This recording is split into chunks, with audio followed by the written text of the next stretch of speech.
Hello guys, welcome back to my mini blog. সেই দিন ছিল আমাদের একটি বিয়ে বাড়ির ইনভাইট। আমরা সবাই মিলে গিয়েছিলাম ওই বিয়ে বাড়িতে। বিয়ে বাড়িটা ছিল বম্মা বাড়ির পাশে, তো আমরা ফার্স্টে গিয়ে বম্মা বাড়িতে ঢুকে গেলাম। ওখানে গিয়ে দেখলাম বম্মা রেডি, ওখানে ছিল পিসি আর একটা বম্মা, সবাই মিলে ওখানে ছিলাম আমরা একসাথে। সবাই ওখানে ছিল, সবার ভিডিও করছিলাম ওখানে। তারপর সবাই মিলে বেরিয়ে চলে এলাম। এখানে স্টল বসিয়েছিল, এখানে কফি ছিল, ফুচকা ছিল, চাট ছিল। এখানে অনেকটাই ভিড় ছিল।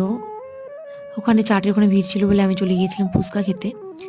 ওখানে আমি, ভাই আর বিকিতা মিলে দাঁড়িয়ে ফুচকা খাচ্ছিলাম। পরে চলে গেলাম ব্রাইডকে দেখতে। এই দিদিকে কনে সাজে বেশ ভালো লাগছিল দেখতে। আমরা ওখানে বউকে দেখে এসে চলে এলাম খাওয়ার জায়গায়। খাওয়ার ওখানে জায়গাটা অনেকটাই বেশ বড় করেছিল। খাওয়া দাওয়া কমপ্লিট করে চলে এলাম এখানে আমি বর দেখতে। তখনও আসেনি, তাই সবাই দাঁড়িয়ে আছে বর দেখবে বলে। বিয়ের লগ্ন ছিল অনেকটাই দেরিতে, তাই বর অনেকটাই লেট করে